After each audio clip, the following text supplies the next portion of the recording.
You're listening to Cinebinge. Welcome to Cinebinge. This has been born from my friend's persistence in me watching certain shows. I've been asking Simon to watch Dark, a German TV show on Netflix, which I guarantee he will like. But for some reason, he's always been a little apprehensive about watching it. So I said, I'll watch it if we can put a podcast around it. And this is that podcast. What is the reason? Why have you been putting off watching the show? You know, for one, it was subtitled, and I don't mind watching films with subtitles because it's like 2 hours and done. But this is a whole series, man. The premise was quite interesting and quite sort of dense. I thought this is going to be like quite hard. Also, it was around the time when I had a lot of other stuff going on. And whenever I watch one of these shows, I can only watch one of these shows. I felt like there was just so much going on. I wouldn't be able to watch anything else without my head exploding. But we've decided that the first podcast, I will be watching Dark. And I'm hopefully, Andrew will be right. So I'm glad that you mentioned the subtitles, because I was one of the people that was saying that if you are going to watch this show, you do have to watch it with the subtitles, not the dubbed audio. Because for me, at least, the English audio just doesn't quite hit the same notes as the original German audio.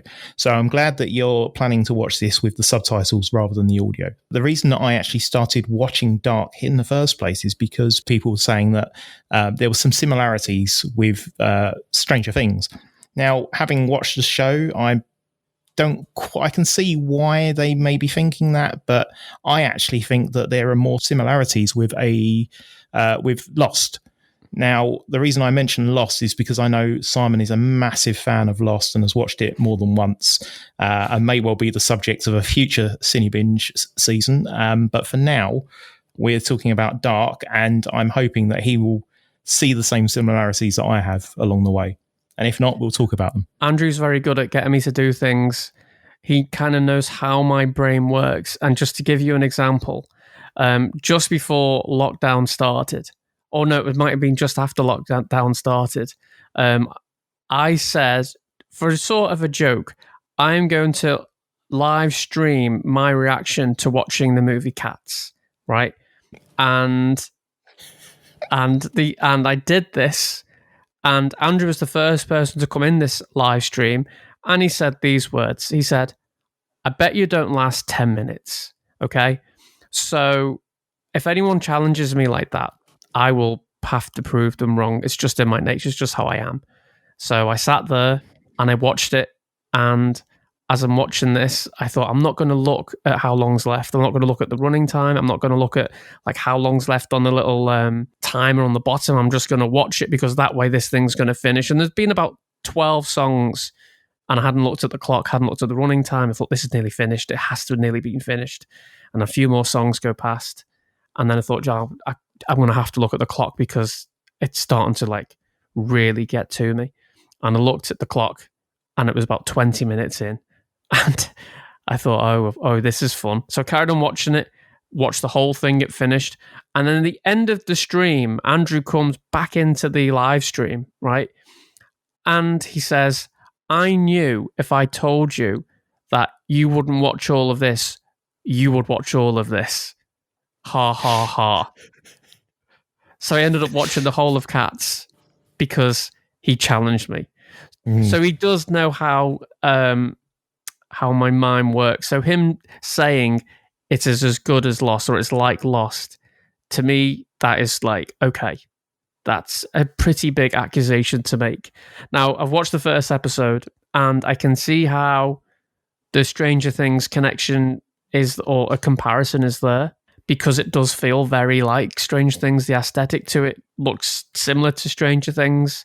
It certainly doesn't feel like Lost at this moment. I could see how it could be compared to Lost at this very, very early start. It's just asking so many questions. Who's this? Why is that going on? Who's that person? How are they related to this? What's going on there? I think we also need to say from the get-go with this podcast is there will be spoilers for the episode that we're talking about. So if you haven't seen Dark, then just be aware there may be spoilers for this. And the first episode was called Secrets. My take on Secrets was, wow, this is asking a lot for the audience to get on board with. So it threw so much stuff out there. And Andrew will probably laugh at me now because he's obviously seen it. He knows what's coming. But there's like this cave with this hole. There's this guy who like commits suicide at the beginning, writes a letter. I'm like, what the hell is this all about? And then there's this family. There's this affair going on. The one part that sort of has pulled me in to make me go, oh, this is interesting is, from what I can gather, there's this missing child or this missing kid, like teenager. And at the end of the episode, he's like in some brightly coloured room with like some death chair. And he's clearly not being killed, but I mean, if you ask me what's going on, I haven't got a clue. I'm intrigued, Andrew. And you're right. There are a lot of characters in this show to get your head around, working out who, obviously the different parents and how they connect. I mean, it's not just the children of the parents that we're looking at here. It's how they connect across, places of work, for example. So, for example, you've got the Nielsen's. You've got Ulrich Nielsen, who is a detective in the local police force, and his wife is Katarina, who is the school principal. So you can kind of get the feeling that everyone does kind of know each other in some way. But we're looking at a number of different families. And you've got to kind of get your head, as part of watching this show, you've really got to get your head around all of the different connections, how they connect in terms of families, as well as how they connect in the workplace and in the town, around town. And that's, I think it will take you a few episodes to really sort of cement those relationships in your head. But I, as I've been saying, is don't try to Google your way to understand the relationships, because you will hit spoilers. So definitely avoid that if you can help it.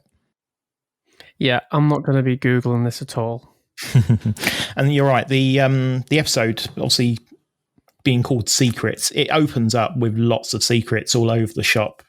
You've got obviously the letter that Michael Carnwell, the guy who committed suicide, the letter that he's written, that is immediately apparent that that's a secret, because his son knows nothing about the letter when he's talking to his psychiatrist. And he dated that letter so he wrote don't open until November 14th or something. Yeah. Before 10:15, right? Yeah, 10:13. But it was this year, it was the year that he committed suicide. What was in like June or something? Yeah, so it's a few months earlier than that. But it's a very specific time, isn't it? 10:13 p.m. on a specific day of the year that year. Yeah. There's something, he knows something, but what it is he knows, we don't know. And this letter that he wrote, towards the end of the episode, some older lady opens it, and obviously the TV show doesn't tell you what's in the letter, because why would they do that? And she just looks very upset about it. There was this old guy, and he was saying, it's starting again, which starts to make me think there's going to be some sort of time travel cycle going on, and potentially the beginning of this show, I think we might see again in later episodes. But it's also got an interesting soundtrack. The soundtrack sounds like the Joker soundtrack, and I'm just wondering if it's the same composer. I'd have to Google that and find out. I'm scared to Google anything on this show. Well, this is why. I mean, I'll do the Googling for you, and then I can report back my findings afterwards. When I was watching this episode for the first time, I kind of felt like it was kind of in the way that they were talking about sort of the older generation. You have the adults and then the younger children. I got a sense that perhaps, yes, you're right, it could be time travel, but another potential explanation for this is that the adults just know something happened 33 years ago, and whatever happened back then is going to happen again. And I'm kind of drifting into the size. Whoa. Hang on. 33 years ago. Where's the relevance from that? Right. Well, I'll come to that. Right. So 33 years ago, it's mentioned a couple of times in the show in this episode. So 33 years ago, Ulrich's brother disappeared. Is Ulrich not Daniel Craig? Ulrich is Daniel Craig. Yes, I get what you're referring to there. He looked very like Daniel Craig. Yes. So when he was younger, as a kid, his younger brother disappeared, and that's what his mum. When he goes to visit his mum in this episode, she starts talking about how seeing things in the forest and so on, and they have a little brief discussion about his younger brother disappearing 33 years ago. I can't remember the exact words she uses, but she basically refers to something happening back then, but we don't know what happened back then. You know, why the brother disappeared. The other mention of 33 actually in this episode is when the power plant boss speaks about how he arrived in the town 33 years ago. And again, you're kind of going, okay, is that connected? You know, immediately you kind of, this episode is basically setting up lots of potential villains here and kind of going, oh yeah, they know more than they're letting on. Okay. And it kind of makes me think, you know, there's a lot of potential people here that they're immediately dropping in. So obviously, Helga, the old guy that was in the care home, repeating, you know, it's happening again. I kind of got the feeling at that point that, as I was going to say earlier, I kind of got the feeling that yes, time travel is one potential answer to this, but it may also be something like It, where the evil spirit would come round in a cycle and would come back. And so maybe something that happened back then is going to happen again now. And it's not time travel related at all. It's actually just the thing that happened back then that some other adults are aware of because they lived through it the first time. Maybe they kept a pact between them, and it's now happening again 33 years later, but with their kids this time. You know, it's that was my immediate kind of takeaway from this episode, was that it was setting that kind of situation up. Another example of where that might have happened is in, was it Nightmare on Elm Street, when the parents of the kids were involved in a pact to get rid of Freddy Krueger. Yes. They burned him alive. And they were keeping the secret about what had happened back then, but then it started impacting on the kids. So again, I was kind of going down that line at this point going, yeah, that would be a plausible explanation as to why we're seeing what we're seeing. We just don't know what happened back then, and we don't know what's happening now. It was only an hour long, the episode. It is difficult when you're watching a show or a film with subtitles because, you know, when it first starts, your eyes do that thing. You go, what am I doing? Am I reading or am I watching the film? And you don't want to be like missing points. Whoever did the subtitles for Dark, I mean, they must think people can just read extremely quickly. And when you're trying to read something and trying to take it in and it's going off, that becomes frustrating. But you would recommend not watching it with the dubbed accents. Yeah, I just when I tried to listen with the English accents, I just felt like the tone of their voices were too happy. Maybe, I don't know. They just didn't seem to get the sense of foreboding and something bad is going to happen. You know, given the show is called Dark, you kind of wanted that sense that, I mean, what worse way could you open a TV show than with a suicide, in terms of, you could immediately go, oh, okay, this is dark. You know, when we start talking about the similarities to other TV shows, Stranger Things, I get that, given that you've got a bunch of kids running around potentially being impacted by something, and they're going to presumably solve the mystery of this, that's where the similarities with Stranger Things would probably come into play. But like, even in this episode, the immediate kind of one that jumps out really early on, like the very first, I think it's the very first scene, scene that you see at the beginning of this episode is a shot of the bunker. You see like a bunker doors, and obviously in Lost you've got the hatch, and so that's kind of the very first kind of thing that I think of when I compare the two shows. It's also the opening of it. There seems to be a lot of mirrored imagery in the title sequence, and I think that's got something to do with it.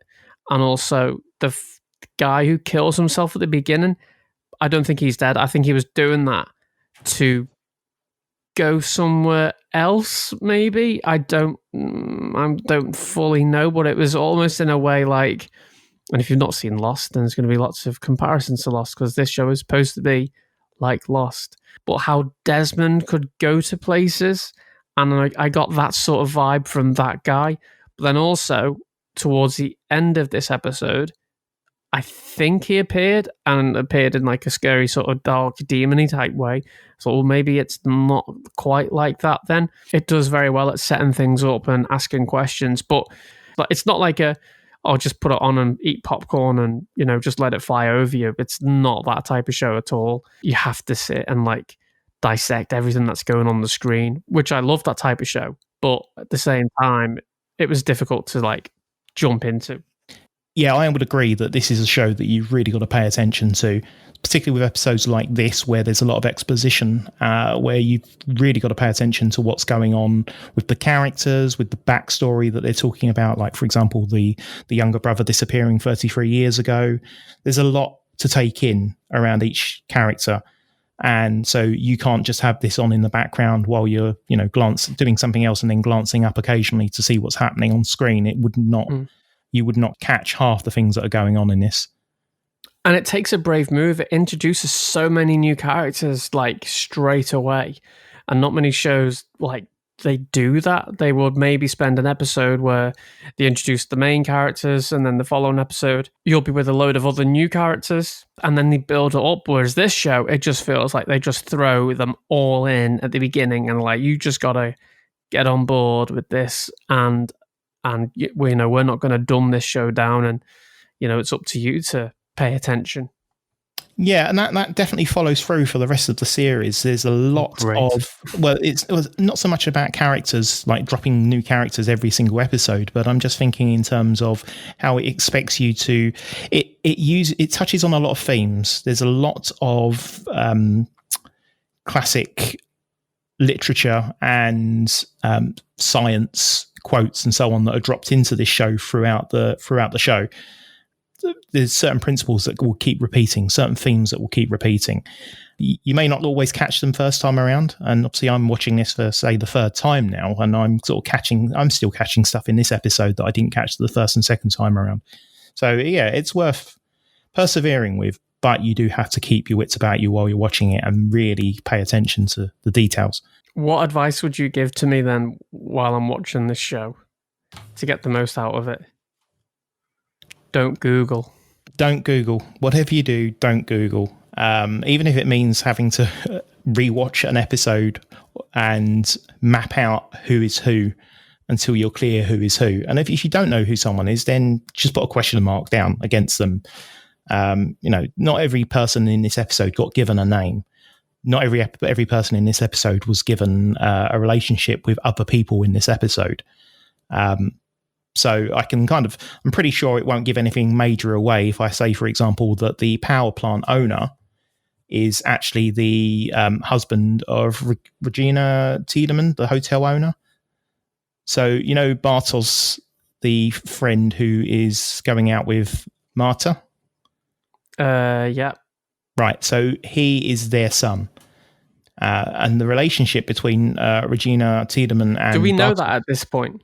You don't. You only know that Regina is Bartos' mum at the very end of this episode. Right. And... Yeah, so anything like that's happened or anything information you find out afterwards, I do not want to know that until... And this is the thing, right? This is how nerdy Andrew is about this show. He was going to do me like a diagram of all the families and how they all interconnect and stuff and who they are. I was like, dude, don't send me that, because if I've got to feel like I've got to have a diagram next to me as I'm watching the show, I'm just not going to be able to watch that show. It's better for me just to watch it. And in fairness, it was like that with Stranger Things, which was a fairly simple show to watch. But when it first started and no one knew anything about it, having to learn who those characters were and how they related, the best thing about any TV show that's made well is that you learn that yourself, every show.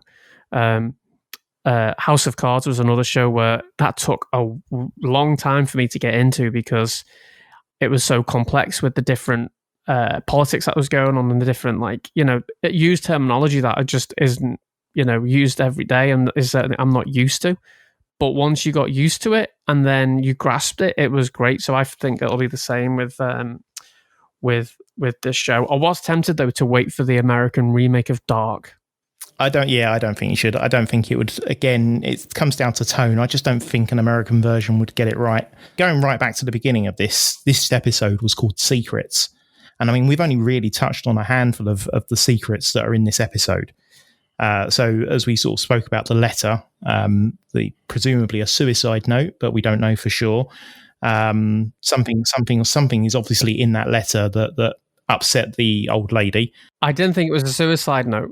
No. So what happened with the relationship there? Because clearly there's a breakdown between Hannah, the mum of Jonas, and the old lady, because the photo of the family together had the old lady ripped out of the photo. So in the very early part of the sequence, you see the photo in its full glory with everyone in the photo. So presumably the old lady is part of her extended family. And in fact, later on in this episode, Hannah gives the old lady a call and talks about the power to the home, and talks about her grandson being Jonas. So that old lady is actually Michael Carnwald's mother.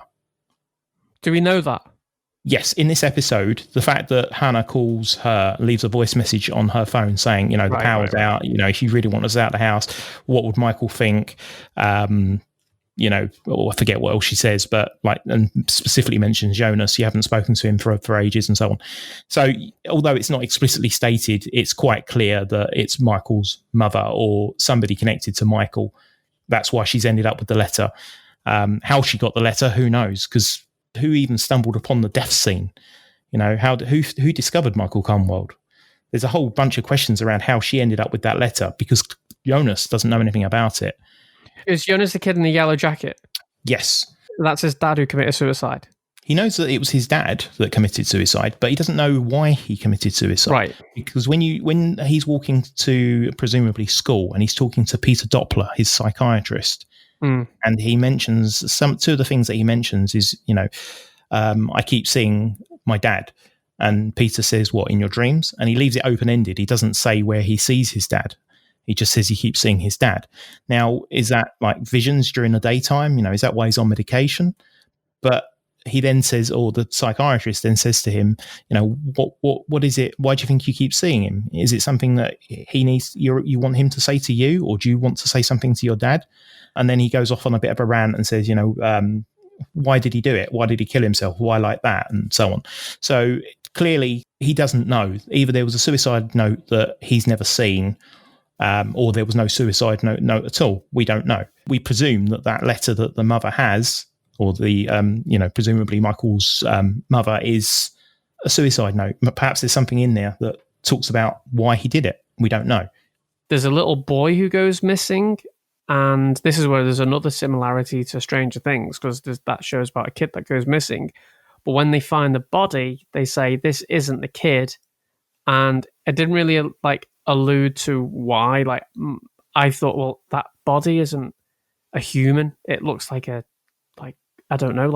clothes that have been stuffed or something like that. It certainly didn't look like a real human being or something. So, but I think as the show goes, it's going to reveal stuff slowly. I'm hoping it ties it all together. So I'm just looking forward to get to the point when I get used to the characters and how they work and what the relationships are. So as I said earlier, they're setting up lots of potential people involved in the disappearances of both Eric Oberman, the gingerhead kid who disappears, even before the show starts, and then maybe something related to the current disappearance of Mikkel, who's now disappeared. They're definitely connected. I also got a vibe of Twin Peaks with this show. Did you ever watch Twin Peaks? No, but that may well be the subject of a future Cinebinge. Yeah, that's a really, really good show. We might have to do that as a future Cinebinge. So having watched the first episode, what did you like about this episode? I liked the cinematography and how it looked. I liked how the mood it was building. There was this sort of sense of dread as the show was going on, which sounds a bit mad to say, I enjoyed the sense of dread, but I just like what it's doing. It's very different to anything that I've watched at the moment. Obviously, I can't say I love the show at the moment because I've only seen the first episode, but I enjoyed it more than I expected to, and I am looking forward to see where it goes. I just hope it's not like when whatever is revealed, I don't go, oh, because I hate that. Or if I can, what I like about it is like my favorite type of movies are films that you watch, and while you're watching them, you go, what the hell is going on? I know this is great what I'm watching, but I don't have a clue about what it is. Stuff like The Matrix. When The Matrix first came out, it's like, what is The Matrix?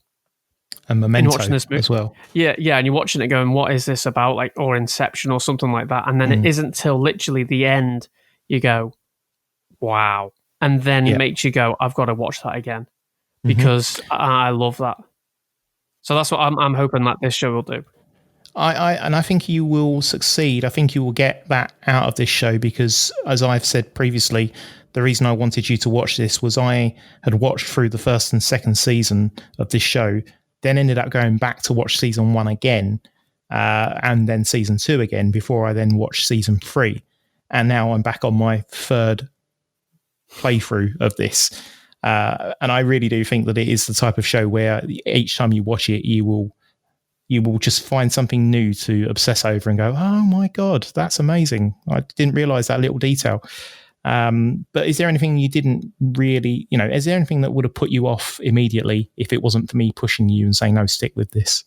I did try and watch it months ago when you told me to, and I think I watched like the first half hour, and there was just far too much stuff, and it felt like very complicated, and the subtitles it did put me off, but I'm just going to persevere with that. But I think the subtitles, they do disappear when you get engrossed in it, and I was sort of engrossed with it. I'd say it's not a show to watch late because if you're not off, if you miss 10 minutes of the show, then you'll have to go back and watch the whole thing. Like, well, that's kind of what my what my initial feeling is on it. But I'm looking forward to watch episode 2. I would like to tell you a little bit of trivia around this episode, or something that was mentioned in this episode. So when Ulrich visited his mum and they were talking about the disappearance of the brother many, many years ago, and she starts talking about obviously seeing somebody in the woods, in the forest, and so on. And she mentions how she had found a chocolate bar wrapper in the woods, and that it was Mads, the brother's favourite chocolate bar. The name, exactly. So the name of that particular chocolate bar was called Raider in most of Europe at that time, and changed its name to Twix to meet the to match up with the international name. So I didn't actually discover that until more recently, and that was yet another sort of indication of, it wasn't just, oh yeah, that's a chocolate bar, that's still in existence. It was a chocolate bar that only existed way back then. So the fact that it's now suddenly turned up in the middle of a forest is quite interesting, I think, in terms of, why has it only just been discovered? Or is she just making it all up? Did she actually show that wrapper? So now I am thinking this is about time travel. Well, did she show the wrapper? Did she mention that she saw somebody in the forest? Is she seeing things, or did she actually see stuff in the forest? There's a lot of questions there. And then obviously at the end, when Ulrich looks at the child and says that it's not his son, I think perhaps, I don't know what made him think that, but certainly what was interesting was his face around his eyes appeared to be burned in some way, disfigured. So that's probably why you thought it didn't look human. It seemed to be a child of some sort, but with their face just sort of mutilated in some way. Next to him, I don't know if you caught it, but next to him was a little Walkman tape player. Right. No, I didn't see that. Yeah. So everything about the setup for that that child there. That, I think that's probably, you wondered why he didn't think it was his son. I think there was enough clues there that he basically went, no, he's not wearing the same stuff. He's not wearing the same shoes that he knew that he would be wearing. And there was enough about it that he went, no, this isn't my son. So there's a lot of questions that are coming out of this first episode. And so the question for you is, what question do you most want answered in the next episode? I think the one question that I've got at the moment is, what did that letter say? That's what I really want to know. I've got a feeling if this is anything like a typical mystery type show, I'm not going to find that out in the next episode. I'm probably just going to get lots more questions in the next episode. And now we go on to episode 2 and find out. If you enjoyed this episode of Cinebinge, make sure you subscribe, and we will see you in the next one.